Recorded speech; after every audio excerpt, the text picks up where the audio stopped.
Magandang gabi po, Luzon, Visayas at Mindanao.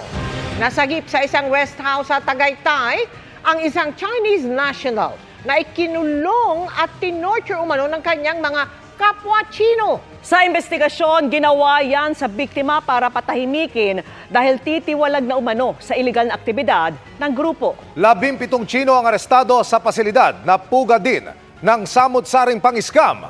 Tunghayan sa aking pagtutok.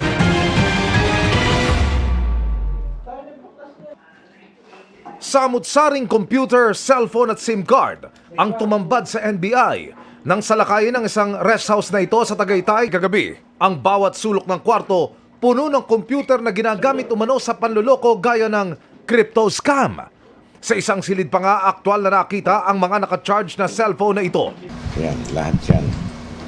Pag-transfer ng pera, mga crypto. Nakita nyo, Chinese character.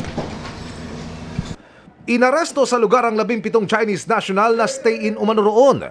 Nabuking ang umano'y scam hub sa sumbong ng isang Chino na tino-torture umano doon. Nasagip doon ang Chino.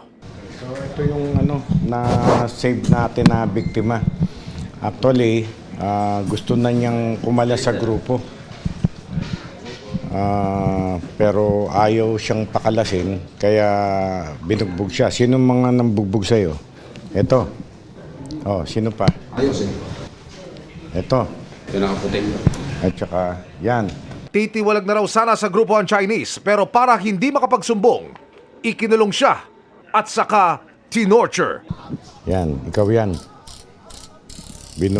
Binubugbog, kinukuryente. Dinala sa NBI VTech ang mga Chinese na sasailalim sa inquest bukas sa kasong paglabag sa Cybercrime Prevention Act. Sinubukan naming kunin ang kanilang panig pero tumanggi sila. Kinumpis ka rin ang mga computer at cellphone na sasailalim sa pagsusuri. Para sa GMA Integrated News, Emil Sumangil, Nakatutok, 24 Oras.